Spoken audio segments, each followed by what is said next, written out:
I'm happy to be here because I am passionate about anatomy, okay?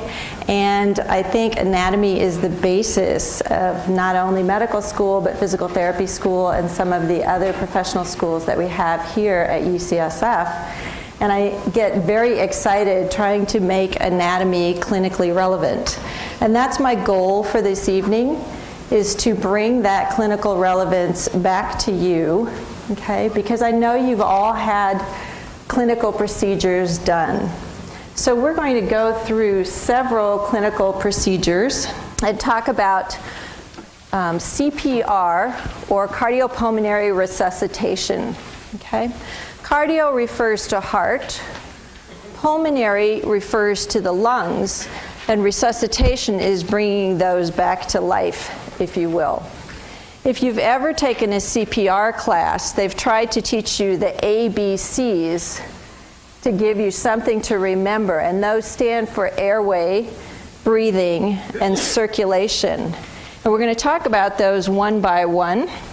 The first thing that you do in CPR is see if the person is conscious, okay? If they're not conscious, then you need to check the airway, okay? And the first thing that you're doing is checking the airway is sweeping the mouth, because that's the obvious place for a blockage, okay? Relatively small area here, going from the front of the oral cavity to the back of the throat, which is called the pharynx, okay? That's the first place where things seem to get stuck. So, and it's a pretty easy place to just go in with your fingers and sweep this area.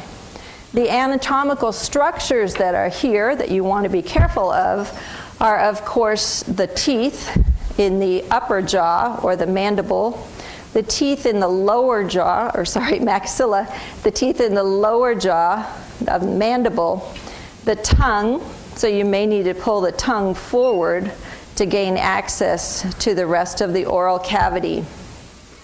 What you have in the roof of the mouth is the palate. The front part of it is a hard bone, the palatine bone, and other aspects of other bones in the palate form the hard palate.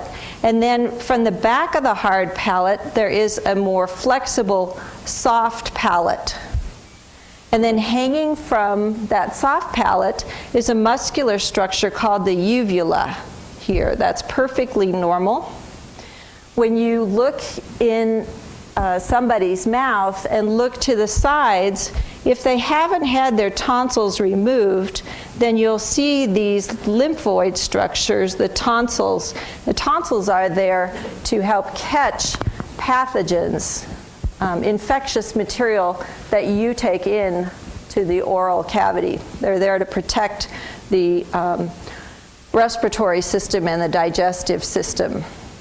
So if we've now swept that oral cavity to the point where we're sure there's nothing blocking that part of the airway, then we need to move on to the remainder of the airway, which is much harder to get to, okay, with your finger.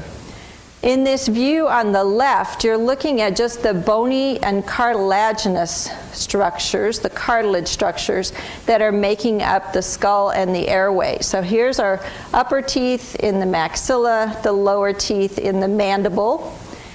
The throat, or the pharynx, is actually attached to the bottom side of the skull, just by connective tissue. It just hangs there, okay? And a part of it then is held open by the other bony and cartilage structures here. So in the floor of the mouth, there's a very odd-shaped hyoid bone that really is just hanging there, supported by ligament structures. And then down below that are three very important cartilages that make up the larynx, or the voice box. So we have the epiglottis, the thyroid cartilage, and the cricoid cartilage. And those then become continuous with these rings of the trachea that continue down until they reach a bifurcation or a split to go to the lungs. That's what's holding this airway open, and it's just in front of the vertebra of the neck, the cervical vertebra.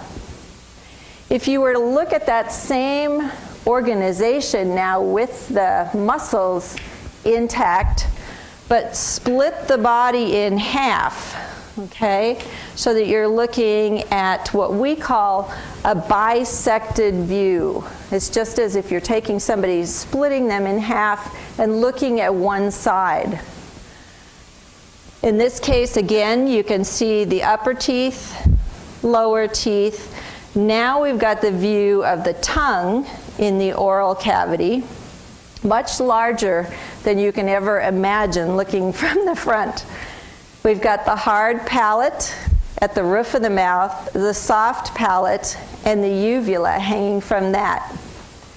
So air needs to go either from this nasal cavity up on top or through the oral cavity back into the pharynx, around the epiglottis, and then down through the larynx and into the trachea.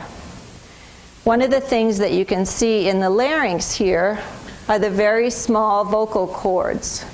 Those are the vocal cords that are vibrating to allow one to produce sound. Now, if you can imagine trying to get air down this windpipe organization, it's not going to be easy the minute you put the person on their back, okay, which is one of the things you have to do for CPR. You can't do CPR upright. You have to put the individual on their back on a relatively hard surface. The first thing that happens is the tongue falls back against the pharynx, closing off the airway. So when you learn CPR, one of the things you're told is to take the mandible or the lower jaw and pull it forward. Okay, pull it toward the sky. That brings the tongue away from the back of the pharynx and allows this airway to remain open. Okay, so now that air can go through the mouth, through the oral cavity, back through the oral pharynx, down into the larynx, and down into the trachea at that point.